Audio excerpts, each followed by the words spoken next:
आप कहते हैं गृहस्थ हैं हम, तो हम कैसे, गोपीजन कैसे रह रहे हैं?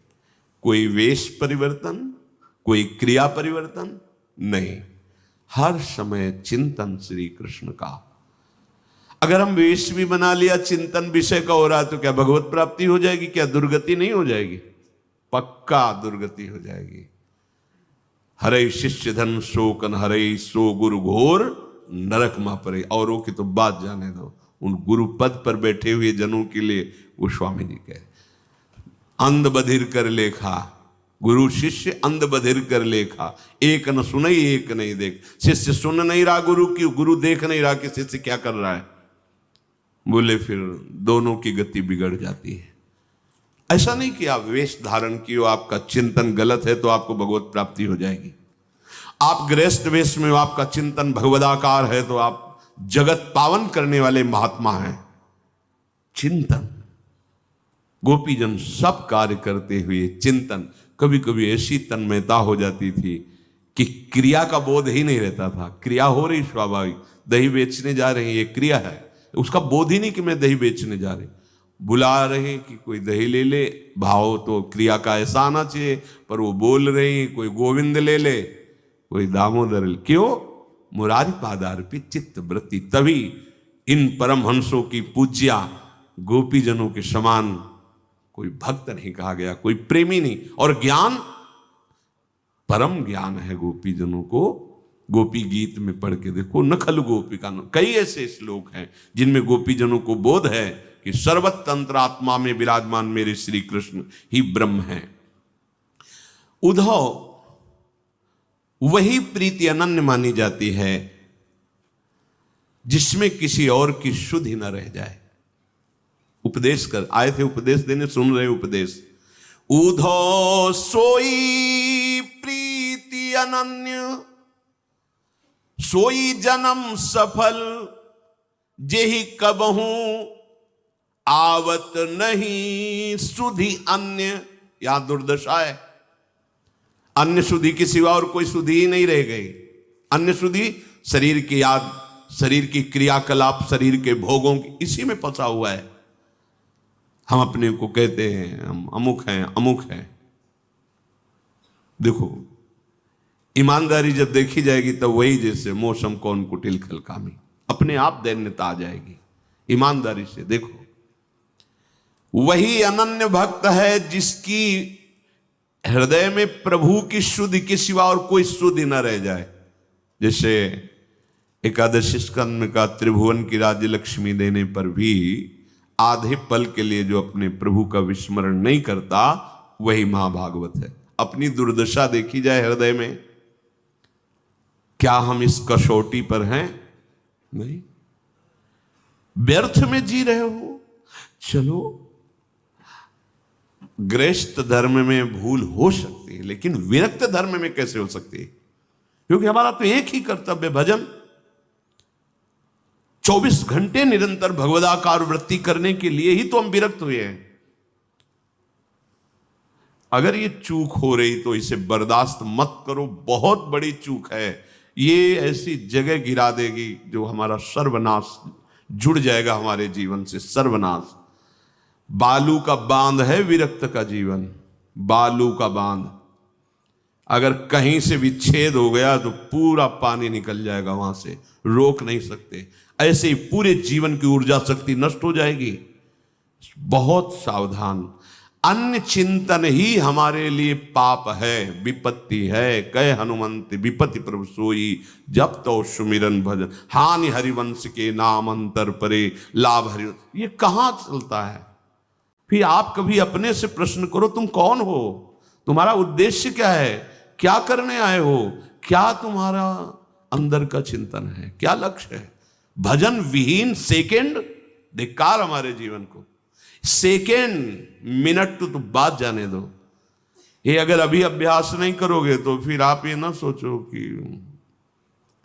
हमें कल्याण होना, ये सब बातें कोने पे रखी हैं। हमें नहीं चाहिए कल्याण, हमें चाहिए हर क्षण अपने प्रभु की मधुर स्मृति। प्रेमी जन अभी क्या सुना? कह रहे हैं तहां न प्रवेश करन पावत को, विधि हर सुर सिर मोर, सुख दुख भुक्ति मुक्ति नहीं ज्ञाना ज्ञान। इनका कहीं प्रवेश ही नहीं है। हमारी स्थिति का किसके लिए हम अपना समय बर्बाद कर रहे हैं? क्यों? गृहस्थ में तो उसके बहुत कर्तव्य, भूल हो जाती तो समझ में आता है, नाना कर्म है, नाना विचार, नाना ये चिंता है, वो अभी नहीं पहुंच पा रहा अपने भाव को। लेकिन विरक्त मार्ग में चलने पर यदि भगवत चिंतन नहीं हो रहा, तब तो मानो बहुत बड़ी हानि हो रही। अगर आप गृहस्थ धर्म से वृंदावन धर्म में आ गए, प्रेम मार्ग में, तो आपके लिए लागू है ये बात। एक क्षण के लिए भजन कैसे छूट सकता है? हमारे तो बार बार प्रश्न आता है, कैसे भजन कैसे छूट सकता है?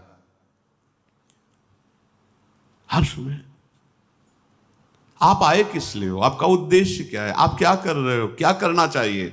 ये प्रश्न कभी एकांत में अपने हृदय में करो तो आप में अध्यात्म शक्ति जागृत होने लगेगी।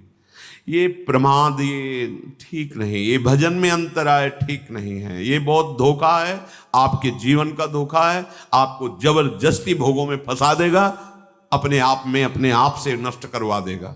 मान लीजिए बात, समय नहीं, इसको जरा सा छोड़ो तो भाग जाता है विषयों में। हम छोड़ेंगे क्यों? हम तो जैसे बलवान दुश्मन जो हमें बहुत पीटता रहा है, अब एक बार कृपा शक्ति के द्वारा हमें इसके ऊपर गर्दन दबाने का अवसर मिला है, चढ़ बैठे, आप नहीं छोड़ेंगे। अगर आप उठा तो बहुत बुरी तरह पछाड़ेगा, मारेगा, कितने जन्म तक पीड़ा नहीं मिटेगी, पक्का समझ लो। दब गया है दुश्मन, जो हमें काम क्रोध लोभ मोह मद मत्सर मारते रहे, इस मन का सहयोग लेके गुरु कृपा से आज दब गया है। महाबली नाम हमें मिल गया है, सच्ची मान लो। आप जब तक निर्विकारता नहीं, जब तक स्वयं भजन का स्फुरण नहीं, तब तक चैन मत लो। फिर देखना आगे भजन करना नहीं पड़ता, केवल स्वाद लिया जाता है।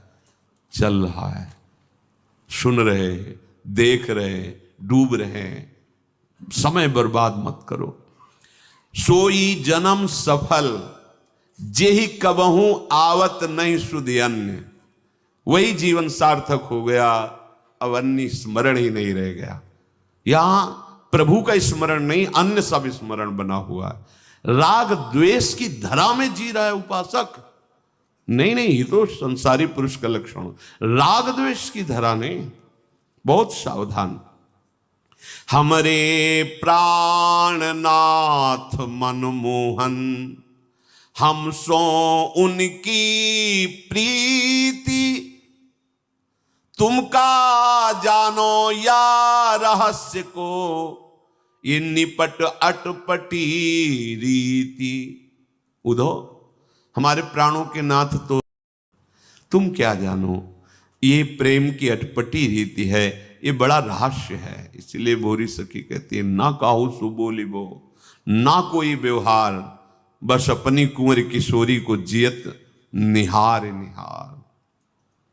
तो तुम्हें किशोरी जी नहीं दिखाई दे रही, तो राधा नाम तो दिखाई दे रहा है। इसी में भरा हुआ है पूरा नित्य विहार।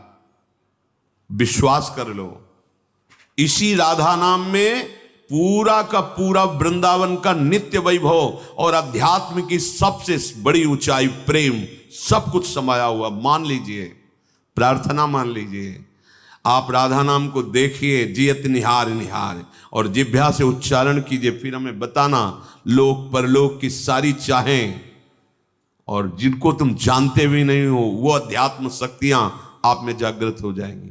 पर हमें तो फुर्सत नहीं है विषय चिंतन से, संसारिक चिंतन से, देह सुख से। कैसे राधा नाम में हम प्रीति करें?